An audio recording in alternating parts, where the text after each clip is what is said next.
Hi gang, it's Answer Me Answer channel again, and we're going to try something different today. We are going to try to make two different recipes with the leftovers in my fridge, as often is the case. They're both going to take very little time, very few ingredients. These are both things that we eat at home quite often. So without further delay, let's get in. I have this, let's say about a pound, maybe a little over a pound of elk beef burger that I opened a couple of days ago to make tacos for the family. And I didn't need all of it, so now it's just sitting in the fridge. I don't want it to go bad, so we're going to use it to make some dishes that we can either eat now or freeze and eat later. One of those dishes is tater tot casserole. Sounds simple, it is delicious. The other one is kind of the original recipe that probably inspired tater tot casserole, which is cottage pie or shepherd's pie. Typically shepherd's pie is made with lamb. The only real difference, cottage pie is usually made with some sort of ground beef. So we're going to make a ground beef version today, cottage pie let's call it. Let's get into it. I have my hamburger. I got a frying pan. I'm going to throw this burger into the frying pan. Let's move over here to this cooking portion of this video. So hamburger goes in the pan. We're going to turn it on to medium heat. If you're going to be standing right next to it, medium heat's probably great, even medium to somewhere between medium and medium high. But if you're going to be, busy chopping up your other stuff or maybe going back and forth to another room, just put it on low, put a lid on it. It'll take care of itself. Smash it up when you come back. It's perfect. I am going to be right here working on it because I'm making a video. So I'm going to smash it up now. We've got two different pans going here. We're going to make tater tot casserole in the square one. We're going to make cottage pie in the round one, just so we can keep them straight. The only thing that really has to be done for this recipe is the ground beef has to be cooked, and then if you have leftover mashed potatoes, you're set. If you don't, either make mashed potatoes the way you've always made them, go down to the store, buy one of those plastic tubs of real mashed potatoes already made. You can use that for this just fine. Our hamburger is just starting to warm up now. I'm going to crank it up a little bit just for the economy of the video. And as always, it's always a good idea to season your burger. No need to wait until it's completely cooked to start doing that. We're going to add a little bit of salt. I like the pink stuff. I'm just going to put a little in my hand so that I don't actually get too much. It's easy to tell how much I got. That way if I get too much, I can pour it back in. Then I'm just going to shake it on in there. A little bit of black pepper. I'm not so worried about getting too much of that because it's a twister. So we're only going to get what we feed it. Black pepper. I like a little bit of garlic powder. Nothing special, just the cheapest version of garlic powder. Dump a little of that in there. Now you can hear it starting to get sizzly. That's what we're looking for. Now again, I'm using about a pound, maybe a little over a pound of hamburger, and that's going to make two dishes that will be plenty for 2 people each.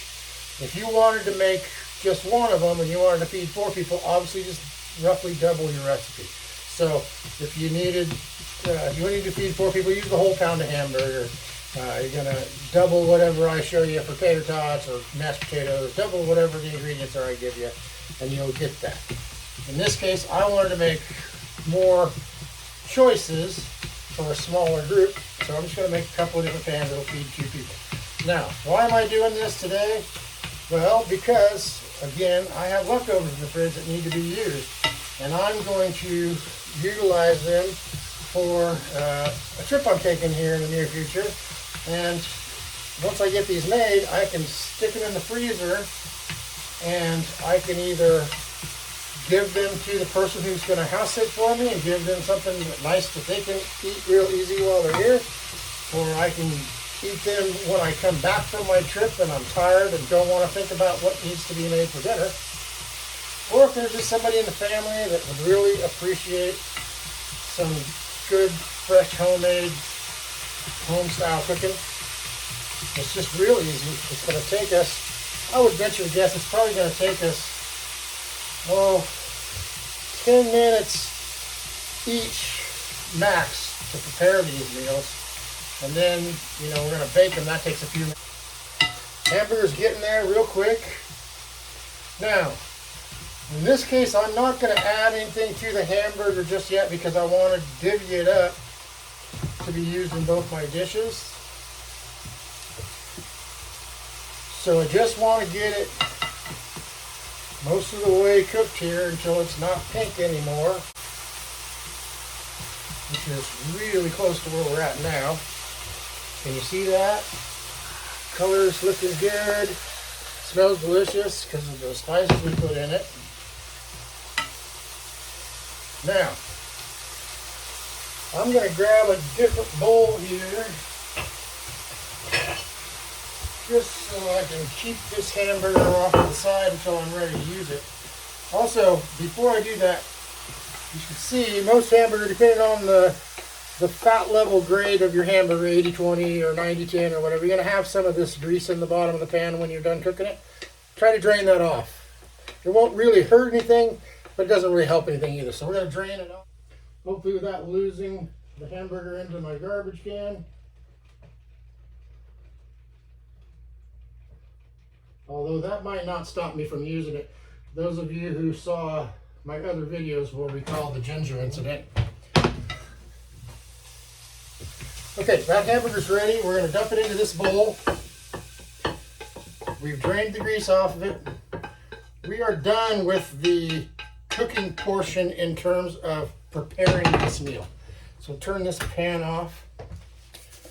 And we're going to move on to the tater tot casserole because it's the fastest and easiest one to prepare and get in the oven. Before I forget, speaking of oven, let's turn our oven on to about 350 and just let it heat up. Now, in my case, I'm probably not actually going to bake it. I'm not going to cook it ahead of time. I'm just going to cover it up and put it in the freezer, and then it can be cooked later. But if you're following along and you're planning to eat it right now, turn on your oven. So there you go. All right, next step. As you know, I'm a fan of this cooking sprays in different flavors. This one's just regular old vegetable oil. As light as you can get it. It's just there to keep the thing from sticking to the pan when you get ready to take it out. And now, we've got our pan ready. We got it sprayed. We're going to take about half of our hamburger. We're just going to spread it as even as we can along the bottom of this pan. That looks pretty good. And now, the next secret ingredient. The famous canned soup that the CEO won't eat, but he wants us to eat. This was given to me by a friend of the family, so we're going to use it. Now, in this case, I would normally use maybe a can and a half for a 4-person batch of this. In this case, we're only making enough for 2 people, so I'm going to use probably maybe a little less than 1 can's worth. And all I'm going to do is I'm going to take what was in the can and I'm going to add about half what it says in water on the can. And this can will ask for 1 can of water. I'm going to add about half of that. Okay, there we go, half a can of water. And all we're doing there is just loosening it up a little bit, making it so that it won't burn automatically when we try to bake it. It's important that you don't get it too thin because the water content won't help your tater tots. You want your tater tots to stay crunchy and yummy on top. If your soup is too wet, then your tater tots will sink into it and it'll just be a different dish. It's not bad, it's just not as good as if you have everything kind of sitting in its own layer. So now we got the hamburger in, we've stirred up our soup and water mix until it's a little thicker than, say, biscuits and gravy, right? We want that a good thick consistency and still kind of chunky, and that's great. Now we're going to dump that evenly over our hamburger mix. And because I'm making a small batch, I've got plenty, maybe more than I need. I'm still going to use most of it because we're using up the stuff we have. Spread this out evenly, like I said before. Just kind of shake it out in there. We're going to set this aside. Now, I like to just kind of drop it a couple of times gently. Not enough to splatter it all over your shirt. Just enough to settle it in so your hamburger starts to mix with your soup mix a little bit. Now, that is the second layer. The third layer is just going to be tater tots. I bought regular old store brand tater tots. For this particular batch, I'm probably going to need less than half of this bag. So that's another neat thing about the tater tot casserole. When you cook it for two, in this case, I would say half a bag of tater tots, half a pound of hamburger, 1 can of soup. You're probably in this meal $3 to $4 so far to feed 2 people. Now, I'm going to dump these tater tots in an even layer. And you'll notice the first layer will kind of halfway sink into your gravy mix if you've got the texture right, or the thickness right. And they will kind of stick out from the top. You want 2 layers of the tater tots for the simple fact that you want 2 different textures. The ones that are sitting in the gravy are going to be softer and more like a mashed potatoes type consistency. And so that second layer, when you finish baking it in the oven and take the top off for the last few minutes, it's going to get those nice and crispy and brown, and that's going to give you that kind of 2 different textures that you want. Everybody I know likes taters soft and squishy in the middle and crunchy on the outside, just like French fries, tater tots, anything like that. So I've created basically 2 layers. So I've got some in the mix and some on top of the mix, but not so high that it's over the level of our pan. The reason for that is because when we cover it up, we don't want everything to just stick to the top of the tin foil or the bottom of the tin foil, and then when you take it off, half your casserole comes with it. So now I like to add a little bit of this. It's smoked paprika. If you have it, use it. If you don't, it's not going to hurt anything. It just makes a neat color on top. And of course, we eat with our eyes first, so anytime you can add visual appeal to a meal for, a penny's worth of seasoning, do it. There you go. So now, as you can see, looks beautiful already. We haven't even baked it. So if we were baking it, and normally I would right away, I would just cook it the day I'm making it, because now I've created dinner in 5 or 10 minutes, and it's going to take another maybe 20 minutes or so to bake this all the way through. So in a half hour, we've created dinner from what we had in the fridge, okay? Now, if you're going to bake it, and I forgot my tin foil, so I meant to get that when I was at the store today, and I didn't get any.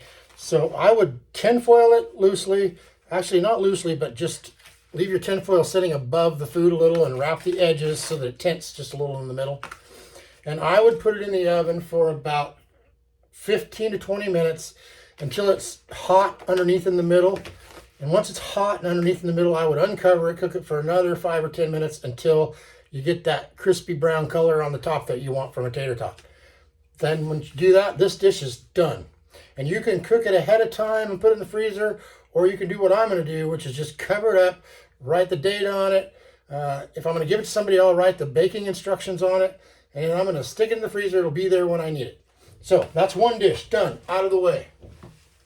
Second dish.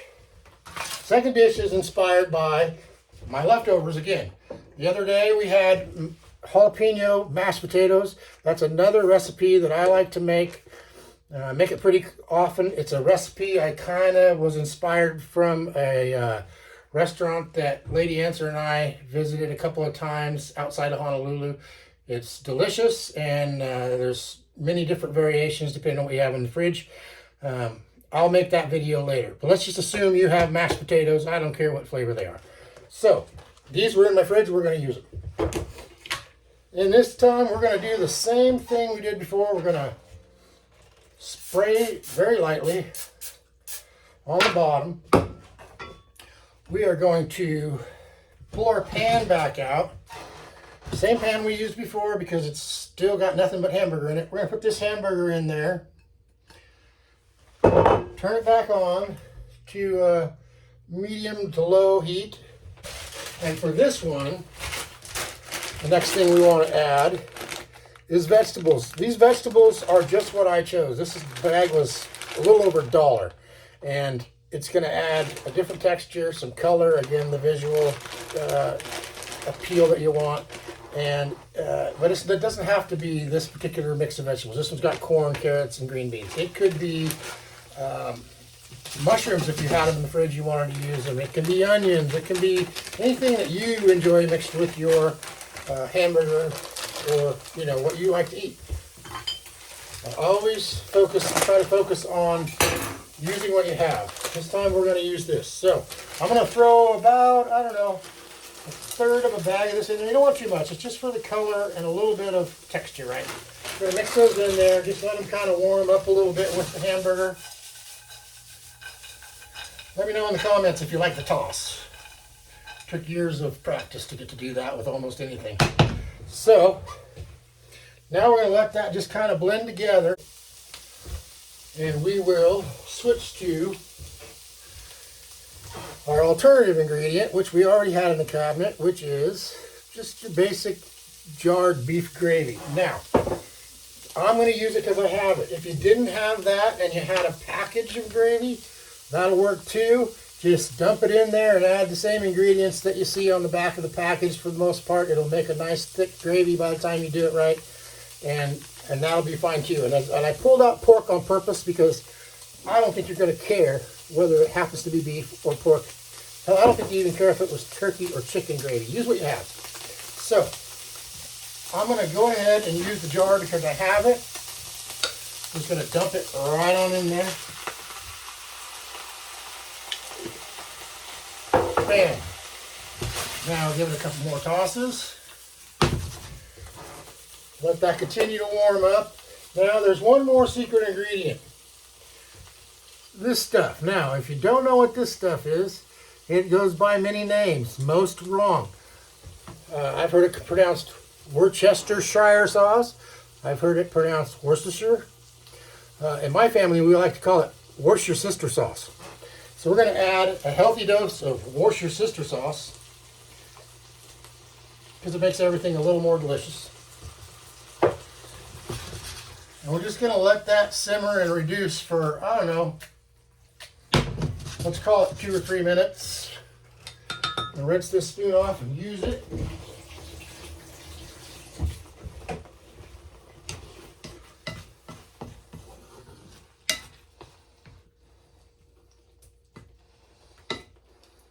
Oh yeah, smells a lot better now with the Worcestershire sauce.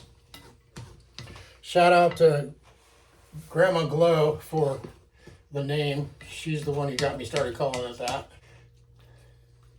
And Grandpa Jim. Those are 2 names you might get to know faces to in the near future. We're about to go on a vacation with them. Okay, now, while this reduces, let's look at what else we have to put in here. I think, personally, this is pretty much done except for the mashed potatoes. So now what we want to do, wait till this gets good and thick. You want it to kind of set up on its own, almost like a chili by the time you get it where you have where you want it. And that might take a couple of minutes. In this case, turn it up just a little bit.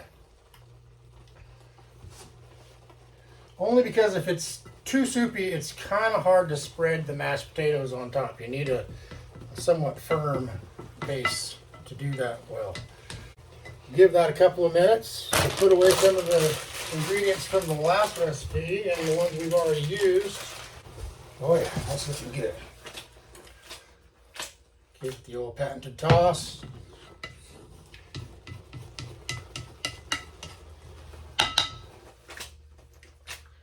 All right. Okay, that smells fantastic. And I think we're ready to go in the pan. So now we're going to pour this into the pan. Again, round is the cottage pie. The square one was the tater tot casserole, just if you're playing along on your Answer Channel bingo card. We dump that right on in there. Spread it evenly. Turn the burner off. Now, the longer you let this sit here before you put the mashed potatoes on it, the easier life will probably be. But for the sake of the video, I don't want to wait too long. So let's get out our mashed potatoes. Now, many of you have seen me use this trick before. This hot burner is an issue at the moment. Now it's turned off. I'm going to use that thick pan so I can set this down on it without having to worry about melting it right away. And I think maybe the easiest way to do this is going to be to take your mashed potatoes out and just kind of slice off sections of it that are all about the same thickness. And in my case, I'm going to go with a, let's call that an inch and a half thick. And we're just going to put it right on top as evenly as we can.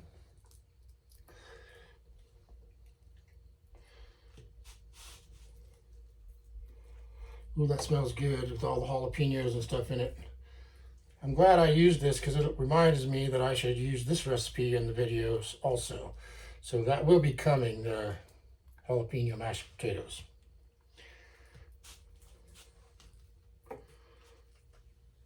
And you should see I'm just kind of puzzle piecing it in there. Anywhere I have a gap, I'm just going to put more mashed potatoes. Scrape up the extras here and put those in these little gaps. Now we'll take the end piece here and we'll stick it right here in the middle. Now again, if you had waited 10 minutes and let this set up and get a little firmer, or even put it in the fridge for a few minutes, then your gravy would thicken up to the point where you could kind of smear this on in a nice like frosting like consistency. But I don't want to wait for that because you have things to do and so do I. So we're just going to keep filling it in until we get what we want, which is total coverage on the top of our casserole. I guess you'd call this casserole. Pie, I guess, is the technical term for it, cottage pie. Okay, now that is literally ready to go. Now, if you, there's a few variables here with the mashed potatoes. It kind of depends on how you make your mashed potatoes or what's in your mashed potatoes as to whether or not you should add anything else to it. If your mashed potatoes are just purely potatoes mashed together, then I would recommend that you spread a layer of butter on it or even knead some butter into it before you put it in, because that's going to help it brown instead of burn. In this case, I used a lot of that kind of stuff in the recipe. It's got cheese, it's got butter, it's got obviously jalapenos, but it's already got some things in it that's going to help it brown just the way I want it to. So that's pretty much all you need to do. This one, again, done, ready. If you wanted to put tinfoil on it, which again I forgot to buy, you would do that now. You would write your date.